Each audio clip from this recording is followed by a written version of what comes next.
දමින්ද මහත්මයා නෝනා මහත්මිය විශාල පින්කමක් සිදු කරලා ඒ පින්කමේ අවසාන මොහොතයි මේ පැමිණලා තිබෙන්නේ.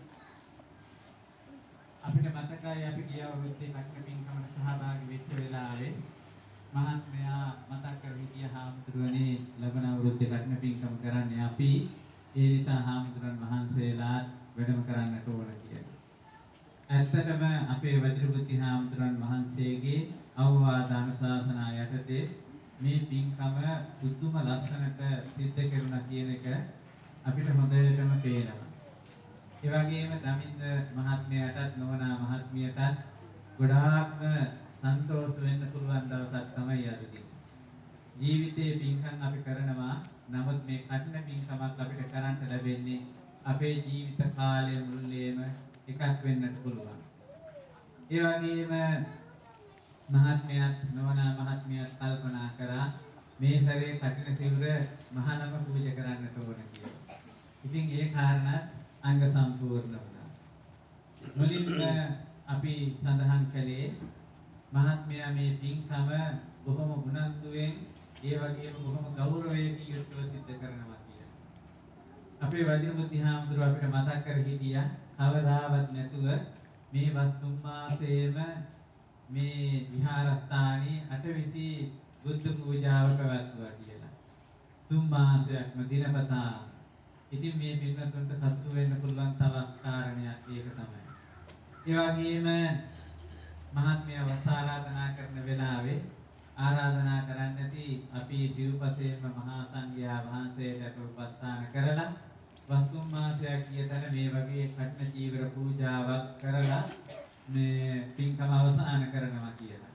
ඉතින් මේ වස්තුම් මාසයේ කාලයේ කරන්න තියෙන හැම යුතුයකම මිස් කරන්නේ නැති ආමතුරුන් වහන්සේලාට නොඅඩුව දානීය ලබා දෙන්නටි ඒව ගැන හොයලා බලලා ඒ කටයුතු සියල්ලක්ම ඉටු කරන්නේ නැති දැන් අපිට පේන මේ කඨින පින්කම සිද්ධ කරනකොට ඒ හැම දෙයක්ම බොහෝම හොඳට පිළිවෙලට ලස්සනට සංවිධානය කරලා තියෙන බව. කඨිනානිසංස පිළිබඳවත් මේ පින්කමේ තිබෙන පින් පිළිබඳවත් ගොඩාක් විට ආරණා ටික කියවුණා. නමුත් අපේ මේ රංගිරි දඹුල්ල රජමහා විහාරයේ නායක මනෝනායක හාමුදුරුවන් වහන්සේ විශේෂ කඨිනානිසංස ධර්ම දේශනාවක් කිරීමට බලාපොරොත්තු වෙන සිටින නිසා මම ඒ ගැන කාරණා කීමට බලාපොරොත්තු වන්නේ. දැන් බලාපොරොත්තු වන්නේ මේ කඨින චීවරය ආදී මහා සංඝ රත්නයට සාංගිකව පූජා කරන්නට මේ පින්කම ඉහි පැවිදි දෙපැත්තේම මේ සිද්ධ වෙන පින්කම. දැන් ඔය අය මේ කඨින චීවරයේ මහා සංඝයා වහන්සේට සාංගිකව පූජා කළාට පසු ඊට පසු මෙතන ඉන්න මේ හාමුදුරන් වහන්සේලා විශේෂයෙන් මේ විහාරස්ථානයේ වස්සසුපු හාමුදුරන් වහන්සේලා තීරණය කරනවා එක භික්ෂුන් වහන්සේ කෙනෙකුට සුදුසු භික්ෂුන් වහන්සේ කෙනෙකුට මේ කඨින චීවරය පූජා කරන්න. ඊට පස්සේ අපිටත් මේකෙන් විශාල කුසලයක් ලැබෙනවා. එහෙමනම් මේ ශාසනයේ තිබෙන විශාලම පින්කමක් තමයි මේ කඨින පින්කම. ඉහි පැවිදි දෙපැත්තටම පින් සිද්ධ කරගන්නට පුළුවන්. දැන් අපි බලාපොරොත්තු වෙන්නේ මේ හැම දිනම මේ වාක්‍ය කියන්නේ කඨින චීවරය සාංගිකව පූජා කිරීමට තමයි. ඉමං කඨින චීවරං වික්ඛු සංඝස්ස දේම ඉමං කඨින චීවරං සංඝස්ස දේම ඉමං කඨින චීවරං සංඝස්ස දේම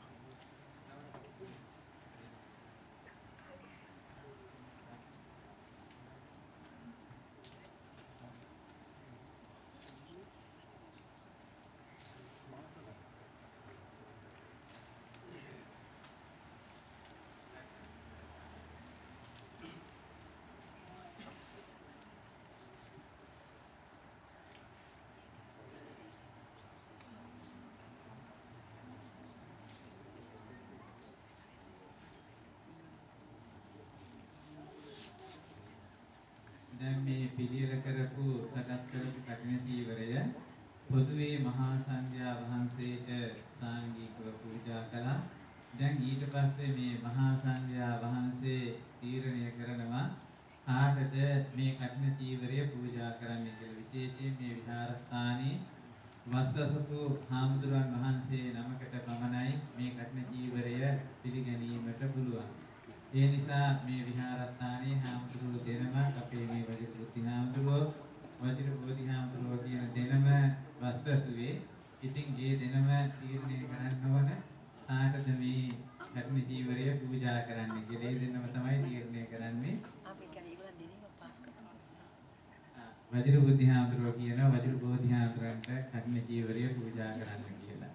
ඉතින් වජිර බෝධිහාමුදුරුවෝ මම හිතන්නේ කිසියම් ප්‍රශ්නයක් නැහැ.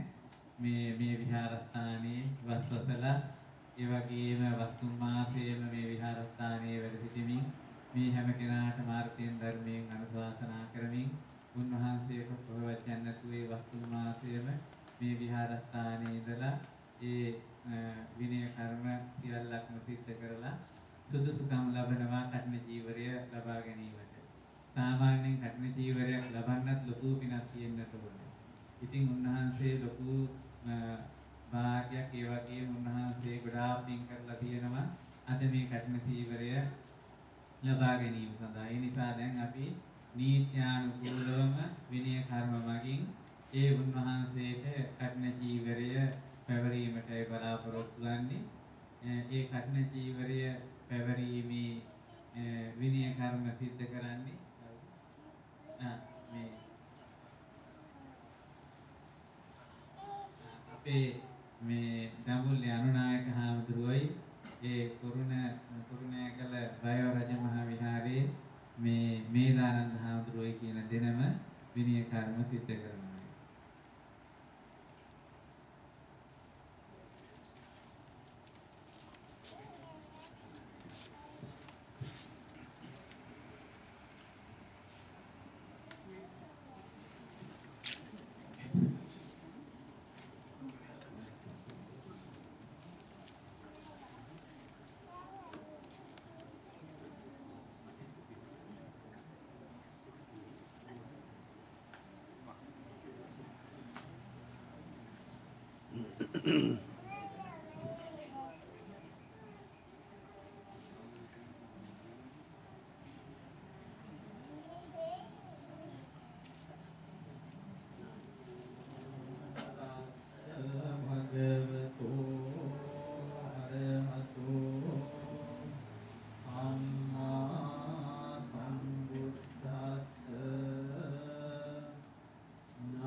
සෝභාසේ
රාජකීය පඬිත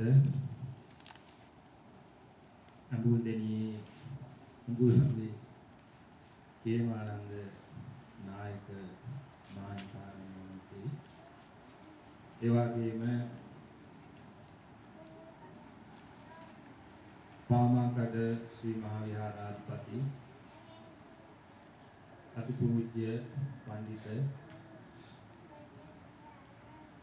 අවුපේ සෝමානන්ද අභිදාන නායක මහානිකායන් වහන්සේ ඔහායෝ බෞද්ධ විහාරාධිපති රාජකීය පඬිත ශාස්ත්‍රවේදී පූජ්‍ය කෝපකන්දේ සුමන ජෝති සාමවන් වහන්සේ ඒ වගේම ඔහායෝ බෞද්ධ විහාරවාසී රාජකීය පඬිත පූජ්‍ය අලුත්ගම චන්දානන්ද මහාමුදුරන් වහන්සේ ප්‍රදාන පූජනීය මහා සංඝරත්නය අවසරයි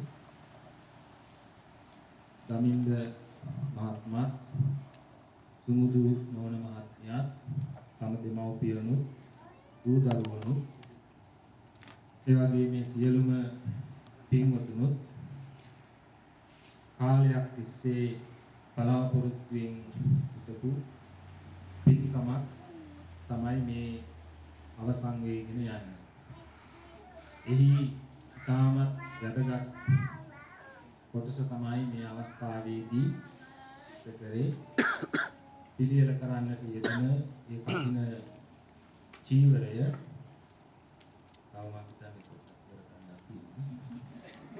ඒ ජීවරය මේ මහා සංඝරත්නයට පූජා කිරීම. ඉතින් අවුරුදු ගානක් තිස්සේ හිතේ තිබිච්ච විලාසයක් ඉෂ්ට වුණාම සිතට මහ පුදුම සතුටක් දැනෙනවා. සාමාන්‍යයෙන් ළමයෙක් විභාගයකට ඉඳලා විභාගයෙන් ප්‍රතිඵල ලැබුණාම සතුට වෙනවා වගේ ඊට වඩා සම්පූර්ණ වෙනස් වූ සතුටක් නිරාමිෂ ප්‍රීතියක් මෙවැනි පින්කමකින් ලැබෙනවා. ඊට හේතු කාරණා ගොඩාක් තිබෙනවා. විශේෂයෙන්ම බෞද්ධයන් වශයෙන් අපි විවිධ පින්කම් සිද්ධ කරනවා. ඒ පින්කම් වල විශේෂතා තිබෙනවා. එහි කුසල් පක්ෂය පිළිබඳ කුසල් ලැබෙන ආකාර පිළිබඳ විශේෂතා තිබෙනවා. ඉතින් ඒ අතර අටමහා කුසල් වලට අයිති මේ කඨින මහා පින්කම සිද්ධ කරාම සිතට ඇති වෙන සතුටත් එයින් ලැබෙන කුසලයක් අත් වශයෙන් අපිට වචනයෙන් කියලා සීමා කරන්නට බැරි තරම්. ඒකයි කඨින පින්කමක් වෙනුවෙන් පින්වතුන් තරම් මහන්සි වෙන්නේ කැප වෙන්නේ. විශේෂයෙන්ම මේ අවුරුදු කීපයකට පෙර තමයි මේ ඉල්ලීම කරේ මේ වසරේ කඨින පින්කම අපි සිද්ධ කරන්නට අවසර දෙන්න කියලා. ඉතින් ඒ අනුව කාලේ එනකම් බලා ඉඳිමින් විශේෂයෙන්ම ගිය කඨින පින්කම දවස් ගිය අවුරුද්දේ අපි ඒ සඳහා අවශ්‍ය කරන මූලික සාකච්ඡාව මේ ස්ථානයේදීම සිද්ධ කරා. සාකච්ඡාව කියලා කියන්නේ තමන්ගේ ඉල්ලීම, ඒ වගේම මේ හාමුදුරන් වහන්සේලාට ආරාධනා කිරීම, ඒ සඳහා අපි කල යුත්තේ මොනවද කියන මෙන්න මේ තොරතුරු කීපයක් ඒ අවස්ථාවේදී සාකච්ඡාවට භාජනය වුණා. ඉතින් අපි පින්කම් සිද්ධ කරනකොට විශේෂයෙන්ම මේ ඇමරිකාවේ මෙහි කියන සිංගල් ෆැමිලිනේ. සිංගල් ෆැමිලි ගයක් ගත්තාම ඉතින් එහි පවුලකට ඉන්න තියෙන පහසුකම් අතරයි ගොඩක් පිරිසකට ඇවිල්ලා එතන ඒ පහසුකම් භුක්ති විඳින්න ඇයි කියන අතර ලොකු වෙනසක් පරතරයක් ප්‍රශ්නයක් තියෙනවා. ඉතින් එහෙම වුණාම අපිට දිනෙන් දින යම් යම් දේවල් එකතු කරන්න වෙනවා. ඇයි එන යන පිරිස අනුව ඒ අයට අවශ්‍යතා අනුව අපිට යම් යම් දේවල් හදන්න එකතු කරන්න වෙනවා. ඉතින් අපිට ලොකුම අවශ්‍යතාවයක් තිබුණ මේ වැසිකිලි ප්‍රශ්නය ඇත්ත වශයෙන්ම ගිය කටින දවසේ සාකච්ඡා කරලා එය මේ කටිනට ඉස්සෙල්ලා අවසන් කරලා එය හැම දිනාටම භාවිතා කළ හැකි අයුරින් නිමා කරන්නට වාසනාව ලැබුණා. ඉතින් ඒක මම හිතන්නේ මේ කටින පින්කම තුල දකින තවත් ඉතාමත් ශ්‍රේෂ්ඨ දෙයක්, ඉතාමත් ලොකු පින්කමක්. ඉතින් කටින පින්කම සිවුරක් මහලා පූජා කිරීම පමණක් නෙවෙයි, ඒවට එකතු වෙච්ච තවත් ගොඩාක් දේවල් තියෙනවා. මොනවද ගොඩාක් දේවල්? කටිනට ආතුරන් වහන්සේලාට ආරාධනා කිරීම, එතන පටන් සිව්පසයෙන් සංග්‍රහ කිරීම, ඒ වගේම අනිකුත් අඩුපාඩු සොයා බැලීම, අවිවිධ පුද පූජාවන් බණ භාවනා ආදී සිද්ධ කිරීම කියන මෙන්න මේ දේවල් මේකට එකතු වෙනවා. ඉතින් මේ වසරේ කටින ආරාධනාවට අත්ත වශයෙන්ම මගේ නම කියවන්න මම හිතියේ නැහැ. කටින ආරාධනාව බාර ගන්න කියේ බෝධිආමඳුරෝ විතරයි. ඉතින් ඒ නිසා ඒ සිවුරේ මට අයිතියකුත් නැහැ. ඒ නිසා ඒකත් ඡන්දයෙන් බෝධිආමන්ට මේ ඡන්දයක් නැතුවම බෝධිආමන්ට ඒක මගේ ඡන්දයක් අවශ්‍ය නැහැ. ඉතින් බෝධිආමන්ට ඒ සිවුර ගේන්න අයිති වෙනවා. ඒක තමයි ස්වභාවය. ඉතින් මගේ පියාගේ අභාවය නිසා හදිස්සියේ මට වස් ආරාධනාවට පෙර ලංකාවට යන්න වීම නිසා මට ඒ අවස්ථාව ගිලිහි ගියා. හැබැයි මම ඊළඟ පසුවස් වැසීම සඳහා මේ විහාරස්ථානයට ඇවිල්ලා පසුවස් වැසුවා. ඉතින් මගේ වස් කාලේ තව තියෙනවා. ලබන මාසෙ. ඉතින් ඒකට කටි කිසිවුරක් අයිති වෙන්නේ නැහැ. ඒ නිසා ඒකට කලබල වෙන්න එපා. සිවුරක් දෙන්න එපා. ඉතින් ඒකට එකතු වෙච්ච දේවල් අතර තමයි විශේෂයෙන් සිව්පසයෙන් උපස්ථාන කිරීම, ඒ වගේම අනිකුත් දේවල් හොයා බැලීම, විහාරස්ථානයේ කෙරෙන්න තියෙන පුදුමහත් කටයුතු වෙනුවෙන් යම්කිසි පරිත්‍යාගයක්, ශ්‍රමයක්, උනන්දුවක් දැක්වීම. ඉතින් ඒ හැම කාරණයක් දිහාම බැලුවාම සිද්ධ වෙච්ච දේවල් මම හිතන්නේ දමින්ද මහත්මයාත් නෝන මහත්මියත් තමන්ට කෙරෙන්න තියෙන ඉහළම දායකත්වය මේ පින්කම් වෙනුවෙන් සිද්ධ කරනවා කියන එක මේ මෙතන ඉන්න කවුරුත් පිළිගන්නවා. විශේෂයෙන්ම මේ දෙපළට තියෙන ලොකු හැකියාවක් හොඳට දෙයක් සංවිධානය කිරීමේ හැකියාව. අනුන්ගෙන් වැඩ ගන්නත් කොහොම දක්ෂයි. හොඳින් කරන නරකයි. ඒ විදිහේ හොඳ සංවිධානාත්මක හැකියාවක් මේ දෙපළට තියෙනවා. ඒ වගේම දෙපළටම තියෙන හොඳ ශ්‍රද්ධාවක්. ශ්‍රද්ධාව නැති කෙනාට මේ පින්කම් කරන්නත් බෑ. බුදුහාමුදුරුවෝ පෙන්වා දෙනවා මේ ලෝකේ ඉන්න භාර්යාවන් අතර දේවෝ දේවියයි සත්‍ය සම්මසති. ඒ කියන්නේ භාර්යාව දිව්‍ය බවටත් දේව බවටත් පත් වුණ කෙනාට තමයි ඒ පවුල තමයි මේ ලෝකේ ඉන්න ලස්සනම පවුල. ඒ කියන්නේ චවෝචවාය සත්‍ය සංඝ සමහර අය ඉන්නවා මැරිච්ච අය වගේ. ඒ කියන්නේ නෝන මහත්මයකින් ආගම ධර්මයට සමාජයට වැඩ ඇත්තෙත් නැහැ. තමන්ට වැඩකුත් නැහැ. අනුන්ට වැඩකුත් නැහැ. කරන්න යමක් හැදුවද ඒකට අකුල් හෙනවා. අනේ වැඩක් නැහැ ඕක මොනවද? ඕක කරලා කාටද වැඩක් තියෙන්නේ? ඕක කරලා නිවන් දකින්න පුළුවන් ආදී වශයෙන් අර මැරිච්ච මිනිස්සෙක්ගේ කවදාවත් මැරුණාට පස්සේ දෙයක් වෙන්නේ නැහැ. ඒ වගේ බුදුහාමුදුරුවෝ පෙන්වා දෙනවා මේ ලෝකේ ඉන්නවා චවෝචවාය සත්‍ය සංඝස. ඒ වගේ මැරිච්ච පවුල් ඉන්නවා. ඉතින් ඒ ඇතුලින් කවදාවත් මෙවැනි පින්කමක් කරන්න බෑ. ඒ කියන්නේ දෙන්නම එකම බෝට්ටුයි. එකම විදිය, එකම අදහස් තියෙන්නේ. දෙන්නම තුල ශ්‍රද්ධාවක් නැහැ, භක්තියක් නැහැ, ගෞරවයක් නැහැ, උනන්දුවක් නැහැ. ධර්මය ගැන කිසි අවබෝධයක් නැහැ. ඉතින් ඒ ඇයිට එහෙම දෙයක් කරන්න බෑ. කෙනෙක් උනන්දුනත් අනිත් කෙනා උනන්දු වෙන්නේ නැහැ. දැන් මෙතනදී බුදුහාමුදුරු පෙන්නන දෙන්නම එක වගේ. ඒ වගේම තවත් ඉන්නවා එක්කෙනෙක් උනන්දුයි අනිත් එක්කෙනා මැරිච්ච කෙනා. ඉතින් එහෙම වුණාම පවුලේ ප්‍රශ්න. ඒකත් සාර්ථක වෙන්නේ නැහැ. ඉතින් සමහරලාට නෝන මහත්මිය නැත්තම් මහත්මයා ඔය දෙන්න අතරේ ඔය ගැටුම තියෙනවා. පිනක් කරන්න ගියාම පරිත්‍යාගයක් කරන්න ගියාම දෙන්නගේම සහයෝගීත්වය සහභාගීත්වය එකමුතුතාවය නැත්තම් ඒ පින්කම සාර්ථකව කරන්න හම්බ වෙන්නේ නැහැ. ඉතින් ඒ නිසා මේ පින්කමේ තියෙන වාසනාවක් තමයි ඒ දෙන්න තුලම අර දේවෝ දේවියයි සත්‍ය සංවසති කියන ඒ කියමනට අනුව දෙන්න තුලම ඒ ශ්‍රද්ධාව තියෙනවා. ඒ ශ්‍රද්ධාව උනන්දුව තිබෙන නිසා ඒ දෙන්නට මේ පින්කම කරන්න පුළුවන්කම ලැබුණා. එහෙම නැත්නම් පින්කම සාර්ථකව කරන්න පුළුවන්කමක් ලැබෙන්නේ නැහැ. ඒ වගේම මේ දෙපළ තුල ලොකු නිර්මාණශීලීත්වයක් අපි දකිනවා. කලාත්මකාංශයේ විවිධ හැකියාවන් දක්වන දෙන්නේ.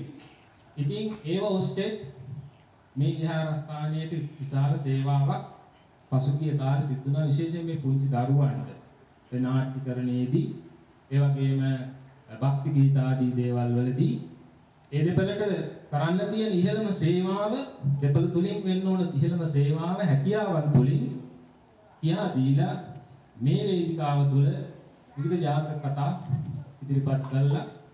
මේ ඉන්න මෙහි ඉන්න දරුදරියන්ට ඒ පිළිබඳ යම්කිසි අවබෝධයක් දැනුමක් ලබා දුන්නා.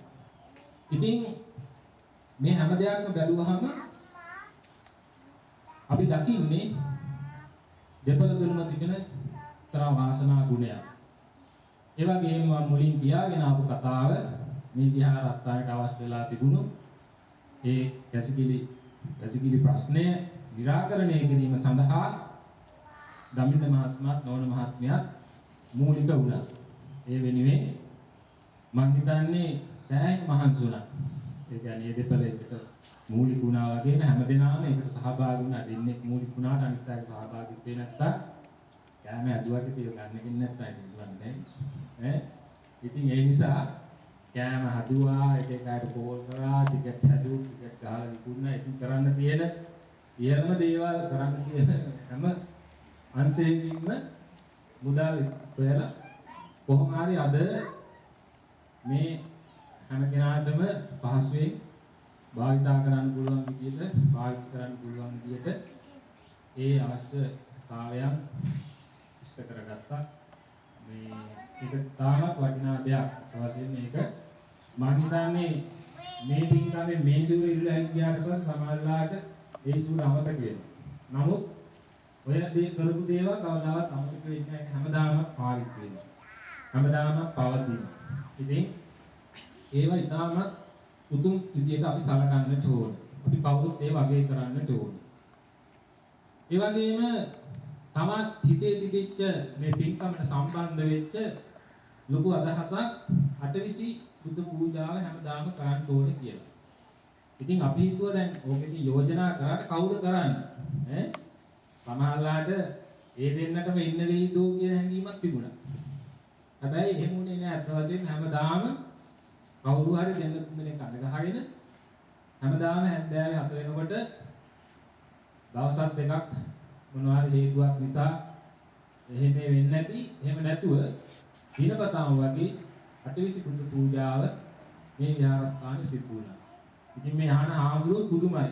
කොහෙවත් මෙච්චර හැමදාම නම් සිද්ධ වෙන්නේ නැති. සමහරවිට මාසෙක සැරයක් එහෙමලු අටවිසි පූජාව සිදු වෙන්නේ. ඉතින් ඒක අත් වශයෙන්ම විහාරස්ථානයටත් විහාරස්ථානයේ දායක ඔබ හැම දෙනාටම ලොකු ආශිර්වාදයක් වශයෙන් අපි හිතන්නට ඕන, සලකන්නට ඕන. ඒ වගේම මේ පින්කම සඳහා විසුමුදුනෝන මහත්මියගේ දෙමව්පියන් කැඳාගෙන ඒ දෙපළත් මේ පින්කමට සම්බන්ධ කරගෙන පින්කම සිද්ධ කරන්න අධිෂ්ඨාන කරගෙන මේ පින්කම සාර්ථකව නිම කරන්නට ලැබීම මම හිතන්නේ තවත් ඒ දෙපළට ලොකු සතුටක්. ඉතින් මේ පින්කම වටා එකතු වෙච්ච දේවල් අතර සමගිය, සතුට, සමාදානය, ඒ වගේම දානමාන දීම, වැසිකිලි පහසුකම් ඇදීම, අනිකුත් මේ ශාලාව ආදී වශයෙන් මේවා ආපහු තින්ත ගාලා මේ தත්ත්වයට ආපහු මේ සකස් කර ගැනීම, පුදු පූජාවන්, අටවිසි පුදු පූජාවන් ආදී පැවැත්වීම, කියන මේ ගොඩාක් දේවල් මේ තුල සිද්ධ වෙලා තියෙනවා. ඉතින් මින් ඉස්සරහටත් දැන් ඉතින් කටන තින්කමක් කරන්න ලේසි නෑ වගේ නේ. ඔක දේවල් කරන්න තියෙනවා. හැබැයි ඉතින් හැම අවුරුද්දෙම කටන තින්කමක් වෙලින් අපි යම්කිසි කැපවීමක් කරා. නේ? ඉතින් දැන් ඊළඟ අවුරුද්දේ කටින පින්කමත් එක්ක තවත් ලොකු වැඩක් යෙදලා තියෙනවා. අර පිටිපස්සෙන් වහලා තියෙන බුදු පිළිමය. එයාගේ ඕක කොතන කියලා බෑනේ. ඕක ඉතින් කොහෙද තැම්පත් කරන්න ඕන. ඈ මම හිතන්නේ කවුරුත් දන්නවා පිටින් මහත්මයාත් නෝන මහත්මිය දෙපළගේ ලොකු දෙවිපිට ලොකු ආසාවක් මේ විහාරස්ථානයේ පිළිමයක් පූජා කරන්න. ඉතින් දැන් ඒක ඉෂ්ට වෙලා තියෙනවා. මේ ප්‍රසන්න මහත්මයාට මෙහෙට ගෙන ඉන්න සඳහා ඔහුගේ පූර්ණ දායකත්වය ලබා දුන්නා. ඉතින් ඔය පිළිමෙත් එක්ක තව පිළිම 4 නමක් ඇති. ඒ අනිත් පිළිම 3 උද විහාරේ තියෙනවා. එයාගේ ඔය පිළිමෙත් දැන් හොඳ තැනක තැන්පත් කරන්න ඕන. දැන් මේ 18 වෙනිදා මහත්යෙක් වෙනවා. මුළු ජෝතියම සම්මුණ රවි ජයවර්ධන කියලා මහත්යෙක් කැලිෆෝනියා ඉඳලා මේකමද සම්පූර්ණ මේ සැලසුමක් හදන්නේ. ඉතින් ඔහු කියයි මෙන්න මේ ආවත් තමයි මේක සුදුසු කියලා. ඊට පස්සේ ඉතින් ඒකත් අපි කොහොම හරි ඉෂ්ට කරන්න ඕන. ඒ වගේම මේ zoning ගැනීමේ කටයුතු ඒ සැලසුමත් එක්කම ඉදිරිපත් කරන්නට ඕන. ඉතින් මේ ශාලාව පොඩ්ඩක් හදා ගන්න ඕනේ. ඉතින් ගොඩක් දේවල් තියෙනවා. ඉතින් ඔය වගේ ඉස්සරහට තව ලබන අවුරුද්දෝ ඊළඟ අවුරුද්දෝ අවධාරි මේ කරන්න බෑ නේද? බැරි නිසා ඒ නිසා ඒ ටික අපි ඉස්සරහට මේ සම්පූර්ණ කරන්න අපි අදිෂ්ඨාන කරගන්නට ඕන. ලබන අවුරුද්දේ කටින පින්කමක් දැනට බාර ගන්න තියෙනවා. ප්‍රසන්න මාත්‍යක් නෝන මාත්‍යක් දෙපළ ලබන අවුරුද්දට නමුත් ලබන අවුරුද්දට බාර ගන්න තියෙනවා. ලබන අවුරුද්දටත් ඔබ යන්න මේ විදිහටම සහයෝගය අපිට ලැබෙයි කියලා අපි බලාපොරොත්තු වෙනවා. මම හිතන්නේ විශේෂයෙන්ම මේ 3 මාසය තුල දාන්න එක දවසක්වත් වැරදුනේ නැහැ. සමාදාව දවස් දෙක එක දවසට දෙකක් කියලා. ඉතින් දැන් ඉතින් මේක හරි ප්‍රශ්නයක් දැන් මේක දැනගෙනද වැරදිලාද? ඉතින් මේ ඒ වගේ එක දෙක තුන කියනෝ නිසා දවසක්වත් එහෙම හේතුුනේ නැහැ. ඒ නිසා මේ මම හිතන්නේ මේ අවුරුද්දේ ලිපේ කිසිම දෙයක් කියන්න අවස්ථාවක් ලැබුණේ නැහැ. ඉතින් ඒ වයින් කිසිම අඩුපාඩුවක් නැහැ. ඊළඟට මේ පින්කම සඳහා වැඩි ආම්දුරන් වහන්සේලා අපි විතරම දකින විතරම හමු වෙන මේ ආම්දුරන් වහන්සේලා මේ මුලින්ම වැඩ ඉන්න නායක ආම්දුරෝ ලංකාවේ ඉඳලා වැඩලා ඔහාය විහාරයේ වස්තුව මාස 3ක් උන්වහන්සේ ටික දවසකින් ලංකාවට වඩින්න බලාපොරොත්තු වෙමින් ඉන්නේ. ඊළඟට වැඩ ඉන්න නායක ආම්දුරෝ අත්වශයෙන් පියනන්ද නායකගේ ගුරු ආම්දුරෝ උන්වහන්සේ මොන ජෝති ආම්දුරෝ ඉතාම හොඳින් දන්න විශේෂ මොන ජෝතියක් ඉගෙන ගන්න කාලේ ඒ නායකයන් විහාරස්ථානයේ තමයි නවාතැන් අරගෙන ඒ කටයුතු කරේ. ඉතින් මේ ගුරු භක්තිය සඳහා ඒට කරන කළගුණ සැලකීමක් වශයෙන් ඒ නායකයන්ට ආරාධනා කරා. ඒ පින්කමට වඩින්නට මටත් අවස්ථාව ලැබුණා. ඒ නායකයන්ගේ මේ විහාරස්ථානයේ මේ පින්කම සඳහා වඩම්මුව ගන්න. ඉතින් එහා පැත්තේ වැඩ ඉන්න ආම්දුරන් වහන්සේලා බෝධිආත්‍රි ළඟ ඉන්නේ බුරුම පන්සලේ අලුතෙන් පටන් ගත්ත බුරුම විහාරයක් මේ ළඟ කැලිෆෝනියාවල. ඒ ආම්දුරත් ලංකාවේ අවුරුදු 8ක් වැඩ සිටුවා කරනවා. ඉතින් උන්වහන්සේට කොහොමද තවත් කතා බහ කරනවා. කාම්බෝජ ආම්දුරෝ දේලාසන වැඩිය. ඊළඟට වැඩ ඉන්න ආම්දුරෝ පහය විහාරයේ විවෘත කිරීම සඳහා වැඩිය. උත්නාගල අයවරද මහා විහාරයේ විහාරවාසී මේදානන්ද අඳුරනන්සේ ඊළඟට වැඩ ඉන්නේ කෝපකල දාපනේ පියදස්සි පොඩි අඳුරනන්සේ ඔයෝ අවුරුදු ඉතින් මේ නායක හාමුදුරුවන් වහන්සේලා ප්‍රධාන මේ වැඩපු හාමුදුරන් වහන්සේලා නැත්තම් අත් වශයෙන් මේ පින්කම ලස්සන වෙන්නේ නැහැ. මේක ලස්සනට කරගන්න පුළුවන්කම ලැබෙන්නේ නැහැ. ඉතින් මම හිතන්නේ සියල්ලන් ඉතාම හොඳට ඉතාමත් අලංකාරවත් විදියට ඉතාමත් උනන්දුවේ මහන්සියෙන් මේ පින්කම සිද්ධ කළා. දැන් මේ අවසන් වෙගෙන යන්නේ. අද ධාරානිපාත වර්ෂාවක් කියලා ලොකු බයක් තිබුණා. මට මතකයි දමින්ද මහත්මයායි මුදුනෝන මහත්මයායි මේ දෙබල ලොකු වාදයක් දැන් වැස්සොත් මොකද කරන්නේ? ඉතින් සුමුදුනෝන මහත්මයා කිව්වා වහින්නේ නැහැ කියලා. මම කල්පනා කොහොමද එහෙම කියන්නේ? වෙදර් කාස්ට් එකේ මේ වෙදර් එක ගැන ඉතර දන්නේ කොහොමද? කොහොමද ලොකු විශ්වාසයක් තියෙනවා වහින්නේ නැහැ කියලා මේ පින්කම් වෙන්නේ. ඉතින් අත් වශයෙන් මේ කීප එක හරි ඇස්සේ නෑ දැන් නම් වැස්සට කවන්නේ. පෙරහැර යනකම් අනිත් බින්ද පාත කටයුතු වලට බාධා නොවන නම් දැන් මේ ප්‍රශ්නයක් නෑ දැන් නම් වැස්සට කවන්නේ. ඈ ඉතින් කොහොම හරි අත් වශයෙන් වැස්සේ නෑ ඊ හොඳට වැස්සා. පෙරීදත් වැස්සා අද වර්ෂාව අපිට නෑ. ඉතින් ඒකත් ලොකු වාග්යක් වාසනාවක් හැටියට අපි මේ අවස්ථාවේදී දකිනවා. ඉතින් මේ අවස්ථාවන් කරගෙන මේ අවස්ථාවේදී මේ පින්කම සිද්ධ කරපු මේ පින්නත් හැම දිනාටම ඒ වගේම මේ පින්කමට සහසම්බන්ධ වෙච්ච සියලු සෑම දිනාටම මම පුණ්‍යානුමෝදනා කරනවා පොදුවේ. අත් වශයෙන්ම මේ කටින පින්කම වෙනුවෙන් ඔය හැම දිනාම විශාල කැපවීමක් මහන්සියක් ඒ වගේම මිලමුදල් අතින් උනත් විශාල පරිත්‍යාගයක් මේ පින්කම වෙනුවෙන් සිද්ධ වුණා. දානමාන දීම ආදී වශයෙන් ඒ වගේම අතුවිසිතු පූජා ආදී සිද්ධ කිරීම ආදී වශයෙන් කෙරෙන තියෙන ඉහළම ආකාරයෙන් මේ හැම දෙයකම දායකත්වය ලබා දුන්නා. ඉතින් මේ සියලු ආකාරයෙන් අපි රැස් කරගත්ත මේ සියලුම පින් බලයෙන් ඔබ හැම දිනාටම සමාජලාට අද එන්න බැරි වෙච්ච අය මේ පිළිබඳ හිතලා සතුටු වෙන අය දුර පළාත්වල ඉන්න අය මේ පින්කමට සම්බන්ධ වෙච්ච අය විවිධාකාරයෙන් ඒ හැම දිනාටම අපි පුණ්‍යානුමෝදනා කරනවා. මේ තුලින් ලැබිච්ච මේ සියලුම කුසලාන සංසයන්ගේ බල මහිමින් හැම දිනාටම විශේෂයෙන් මේ පින්කම කරපු සම්මානසෝ මුදුනෝන මහත්මිය පවුලේ හැම දිනාටම උන්වහන්සේගේ ආශිර්වාදයෙන් පටිනාංශ බලයෙන් සියලු බලාපොරොත්තු ආශීර්වාද විශ්ව සිද්ධ වේවා. උත්සාහ කරු සියල්ල දුරුීත වේවා. සම්සීම සතුරු නිරන්තරයෙන් ඇති වේවා. ඒ වගේම ඒ දෙමව්පියන්ට දිගාසිරි ලැබේවා. නිදුක් බව නිරෝගී සුව ලැබේවා. ඒ වගේම විශේෂයෙන් මතක් කරන්න ඕන අපි මේ අටවිසි බුදු පූජා තියෙන හැම අවස්ථාවකම අපි මතක් කර පුජ්‍යලයන් අතර විශේෂයෙන් මේ නිරෝෂන් පුතා ඔහු අසනීප වෙලා සිටින කාලය තුල විශේෂයෙන් අපි ඔහු වෙනුවෙන් අටවිසි පූජාව කළා. ඔහු වෙනුවෙන් අපි ආශිර්වාද කරා නිරන්තරයෙන්ම ඔහුට දුක් බව නිරෝධ බව සුවපත් බව ලැබෙන්න කියලා. අත වශයෙන් අපි කාට සතුටුයි අද ඔහු මේ ස්ථානයේ මේ විදියට ඉන්නවා දැකීම අපි දැකපු විදියට අහපු විදියට ඔහු ඊටාම අමාරු තත්වයක හිටියේ. නමුත් අද ඔහු ඊටාම සතුටින් මේ පින්කමට සම්බන්ධ වෙලා සිටිනවා. ඉතින් අපි තව තවත් ඔහුට ආශිර්වාද කරනවා මින් මත්තට එවැනි ලෙඩ රෝග වලට ගොදුරු නොවේවා කියලා.